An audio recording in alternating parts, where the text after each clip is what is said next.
Hey guys, it's Flora. I'm a graphic designer and today I will share my best tips if you're just getting started in graphic design. I will break down everything you need to know from design fundamentals to software, how to practice designing, and some free resources that I think every designer should know. By the end of this video, you'll have a clear idea of how you can start your own design journey and the things that you need to work on. So let's start. So first of all, it's really important that you get yourself familiar with the design fundamentals. You should at least have an understanding of these 4 basic design categories: typography, composition, balance, and colors.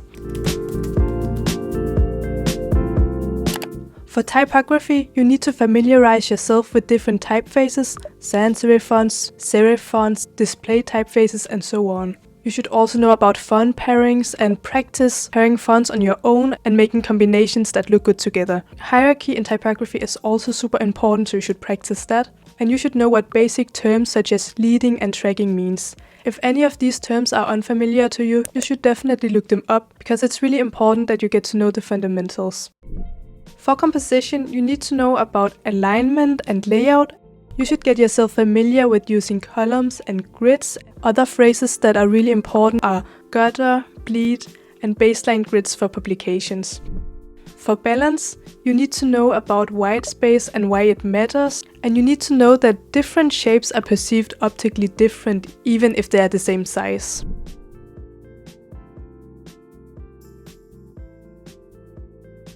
For colors, you need to know how to use the color wheel, which colors looks nice together, the different color harmonies that exist, and how to create a nice color scheme. It's also important that you know about different printing techniques and the color profiles that you're using when you're working. For example, you should know the difference of when to use CMYK and RGB in your work. First up, we have Google Fonts. And I encourage you to take a look at their site dedicated to choosing type. Next up is this interactive website called Typography Principles. And it's a hands-on guide for typography where they also have a test so you can test your knowledge. Then there is Figma, and they have a whole section dedicated to learning the design basics, teaching you all of the essentials. And for typography combinations, I encourage you to take a look at TypeWolf, and all of these websites I just mentioned are also linked in the description. One thing that I want to emphasize is that it can be really easy just to immerse yourself into the content and just keep absorbing. But at some point, you really need to start creating and not just watching. Remember that you're learning, and design is a skill that you need to practice, so you won't just instantly become good at designing without actually putting in the practice. So, in order to get started, you actually don't really need a whole crazy setup or anything. You actually only need 2 things, and that's a notebook and your computer. To be honest, you should just use whatever you have at home already, but if you are thinking about getting serious with design, I think you should definitely think about investing in a decent laptop that can handle all the graphics and the renders that you're going to do on your computer. I use a MacBook from 2020. It's a 16-inch model with an M1 chip inside, and I really like that it has a bigger screen because I don't have a monitor. And for your computer or any tech in general, you don't really need to have the newest model out there. I actually bought this laptop 2 years ago at a huge discount because they just released the newer MacBook, so they were putting all of the older ones at a lower price. For your notebook, I recommend you to get one with either a dotted layout or squares inside. Recently I started using dots. It's just so nice having a grid inside of your notebook. It makes everything so much easier when you are sketching out stuff. Here I have my design notebook, and inside you'll find all of my project sketches and explorations. Some pages I do rather quick and they look a bit messy, while other pages I spend a bit more time to refine. I also like taking notes in my sketchbook if I come across something new that I learned or things that I want to remember. And sometimes I also print out inspiration photos that I want to keep in my sketchbook. So a notebook and a laptop are the only 2 essentials that you actually need to get started. But there are also some other things that you might consider down the road. First off, you should consider getting a mouse. For a long time I actually just used the trackpad of my computer, but I think it's better to use a mouse so you don't ruin your wrist. I have this mouse that is really easy to use, and it has a soft click, so you don't need to force your hand too much on every click. Next up is a laptop stand. This is used to elevate your computer more to an eye level, so when you're working you have a better posture. A laptop stand is nice to have, but you don't really need it. I just used books on top of each other for a long time in order to elevate it, and it worked perfectly fine. If you decide to put your laptop on top of books or using a laptop stand, you could consider getting a keyboard for a better writing experience. Next up is a drawing tablet or an iPad. Having a device where you can use a pen is really useful, and it makes hand lettering and making logos a lot easier. It is of course possible using your mouse in Illustrator, but it can be really time consuming and your wrist will probably start hurting after a while. So I definitely recommend you to at some point get either an iPad or a drawing tablet, and I would actually suggest you to get an iPad because it's just so much more versatile than a drawing tablet, because a drawing tablet you can only plug directly into a computer, whereas an iPad you can use for so much more than just drawing and designing.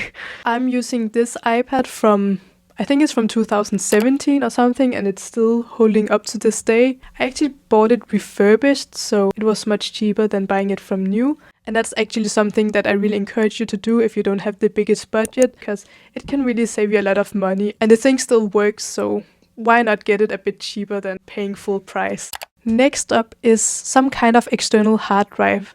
As you start designing, gathering a lot of documents, files, saving too many mockups on your computer and stuff like that, the storage on your computer will start to fill up really quickly, so it's good to have an external space where you can put all of the files that you don't need directly on your computer. I recommend you to buy an SSD. I think an SSD is actually really underrated. I remember in one of my classes, one of my professors on the first day encouraged all of the students to go buy an SSD. And at this time I didn't really see the meaning. Why couldn't I just buy a normal hard drive? An SSD was just so much more expensive. But now after having one, I use it every day. I use it for designing, video editing, storing my mockups, and generally for big files. The good thing about an SSD compared to a regular hard drive is that it's super fast and it works just as the storage that's built into your computer already. And having an SSD will really help you to not overcrowd your computer and thereby slowing it down. You should really keep your computer storage to a minimum. If your computer is full or almost full, when you're working on big projects, on big documents in, for example, Photoshop, and you suddenly fill up your disk, then you'll get this message popping up, and this is every designer's nightmare. It will say that your scratch disks are full, and this can really be a bummer because sometimes you cannot even save the document you're working on because you don't have enough storage on your computer, and yeah, you'll end up losing your work, and that really sucks. So you should buy an SSD or make sure that you have enough storage on your computer. In addition to this, you should also find a way to back up your work. Just save it in multiple places so you are not only relying on having your work on one single computer. For the future, for me personally, the next investment would be to get an external monitor. Having a bigger screen can really make designing a lot more enjoyable because you have so much more space to work on. And of course, you should remember that you don't need all of this. The things that I just mentioned are just things that you can consider getting down the road or use them as an inspiration for your own setup. Adobe is the industry standard for graphic designers, and you should at least familiarize yourself with Illustrator, InDesign, and Photoshop. However, Adobe is a subscription-based service and it can be really expensive to have the subscription. If money is not an issue, I would probably just stick to an Adobe subscription since it's the industry standard, and also most of the tutorials that you will find online will be taught in the Adobe programs. However, there are other alternatives out there that are competing with Adobe. Remember, it's not the tools or the software that you are using that will determine the quality of you as a designer. My go-to software is from the company called Serif, and they have a bundle of 3 programs that are called Affinity Designer, Affinity Photo, and Affinity Publisher.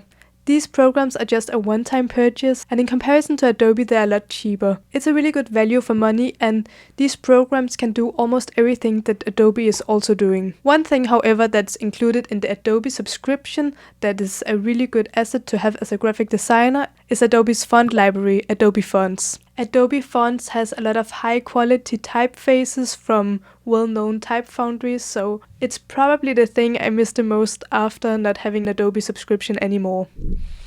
This next program is called Photopea, and it's basically a free version of Photoshop that is working from your browser. The good thing about Photopea is that it supports smart objects, so if you have a PSD mockup on your computer, you can just import it and then you can edit it like you normally would in Photoshop. So this is a really good tip to know if you're using Affinity Photo. Another program that you should know about is Figma. If you're interested in learning more about UI or UX design, then Figma is the industry standard for that. They offer paid plans if you're working in a team, but if you're just working on your own projects, then you can just use their free plan. I would say that Adobe and Affinity programs have a lot steeper learning curve in comparison to Figma that just feels a bit easier and more intuitive to use.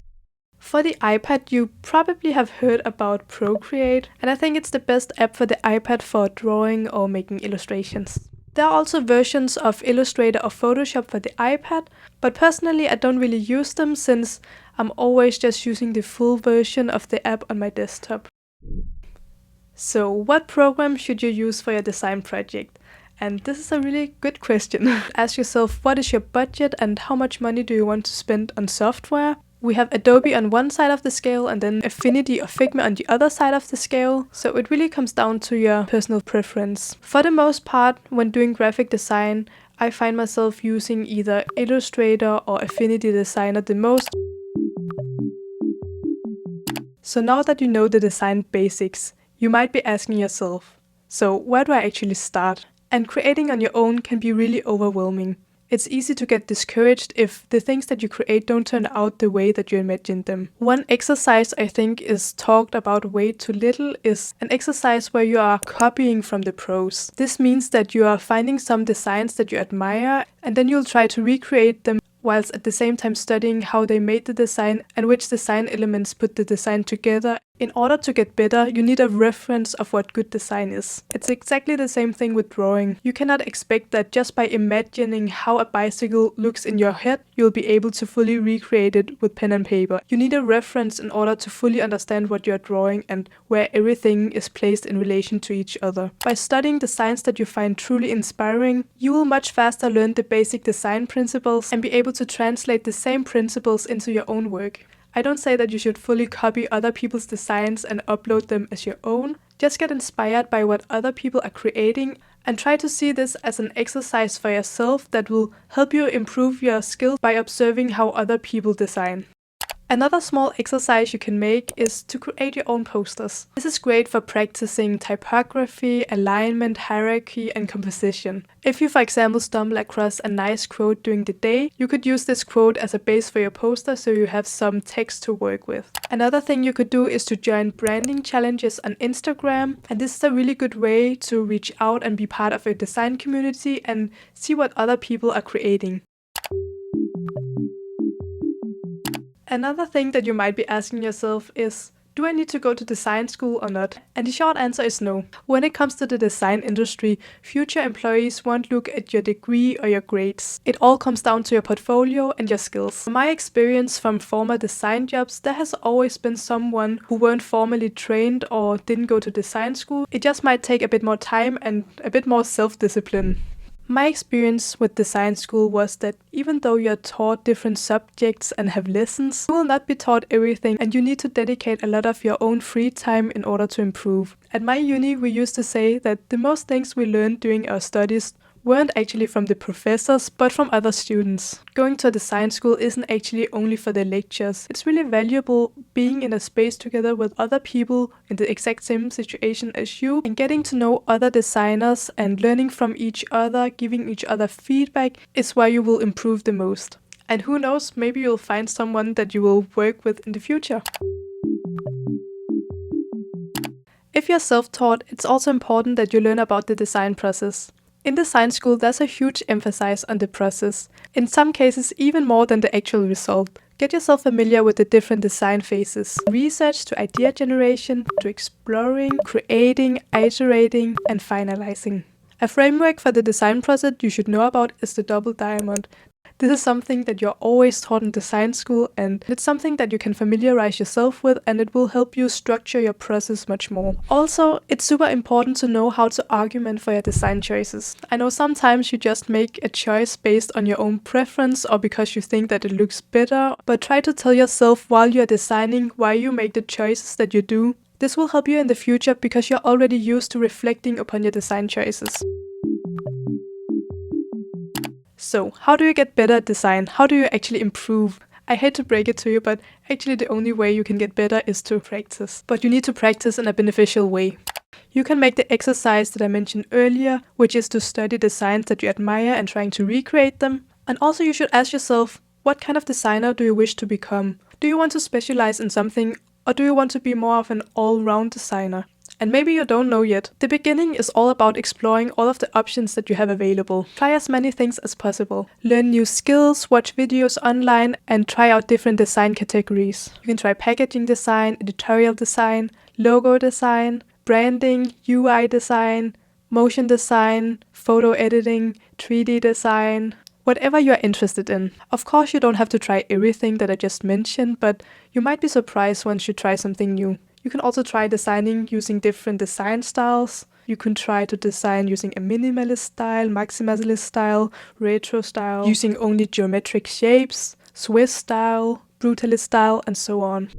Another thing that will help you improve is to print out your work. Don't just stare at the screen all day. It can be hard to determine sizes when you're looking at your computer screen. You might make it way too small or way too big, and printing out really helps seeing your design in a different way. Also, find your design idols. Follow people online that you're inspired by and use them as a motivation to improve your own design practice. Maybe you can also consider sharing your own work online. You could, for example, make an Instagram and start posting your designs and share it with your family, your friends, and other designers. How do you stay inspired and how do you find inspiration? The obvious place here is Pinterest, and Pinterest is great for finding aesthetic designs, but you shouldn't only be relying on one source of inspiration. Here are some other places where you can find really good projects. The first one I recommend is Behance. A lot of great design projects on here, and you can also upload your own. Then there's It's Nice That. I have talked about this website before, and I really like browsing through the articles. Remember, you can find inspiration everywhere. I urge you to take photos of the things you see in your daily life and create an album on your phone where you save these photos in. Make it a habit to photograph the things that you see so you can reference it later. It could be nice signs, a logo, a color scheme that you really liked, or packaging design you see while you're shopping. Just make it a habit to photograph the things that you find interesting and save them for later when you're doing a project. Next up, we're talking about how to manage your design files. This is really something that's super important, but is not really talked too much about, I think. I really wish that I had learned a nice system from the beginning, because it would have saved me so much time and trouble finding and locating my files. For a start, you should know how different programs manages files differently. For example, in InDesign, images are likely to be linked rather than embedded into your document. InDesign works by referring to external links that are in a folder on your computer. This ensures that your document size that you're working on doesn't get too big and that your computer doesn't start having problems. But this also means that if you're moving a file from its original placement in your folder structure, then InDesign will show this sign saying that it cannot locate the file. If this happens, you have to relink your file and locate it in your folder in order to relink it into your InDesign file. And it can take a lot of time if you're constantly moving things around and forgetting where you put them, so it's better not to move your files around too much. It's better to have a good file system from the start so you don't end up in this problem. One way that I organize files in a project is to create a separate folder for the type of file. For example, I will create a folder for PNGs, a folder for Illustrator files, and a folder for documents or the brief that I'm working on. For typefaces, I recommend you to organize your library from the beginning. You should at least organize it by the type of font license that you're downloading under. Make one folder for typefaces that you can use for commercial use and one folder that you can only use for personal use. You can also create subfolders in each of these main folders, for example dividing the fonts into the different categories such as sans serif, serif fonts, display fonts, and so on. but most importantly, you need to distinguish the different license types. The same goes for stock photos and basically every other asset that you're downloading online. Just make sure that you have the right license so you don't get into trouble or anything later on. Now, for free resources, I have a whole long list of websites and places where I often refer back to. For typefaces, I like using Google Fonts, Collectivo, Fontshare, and Typewolf for font pairing inspiration or discovering new typefaces. For mockups, I like finding things that look a bit nicer than just your regular mockups and has a bit of a vibe to it. So here are my top mockup websites that I like using. First up is Bendito Mockups. We have Showcase Mockups, Format Mockups, and Creatum. For stock photos, I always use Pexels or Unsplash. If you are interested in more design resources, games, or inspiration, you can check out this video where I show you my favorite design websites. Now, it's really important that you remember your portfolio. After you start getting more experience, it's time to gather your works together. Start collecting the projects you're most proud of into a portfolio. Your portfolio will show what kind of designer you are. Think of what kind of design jobs you would like to do in the future and only include the projects that showcase your skills in this area. If you're unsure of which project you should include, you can check this video out where I go through everything you need to know about your design portfolio. I hope that you found this video helpful and that you learned something new. Hopefully this gave you a bit more of an insight into the world of graphic design and the steps that you need to take in order to get started. See you in the next video!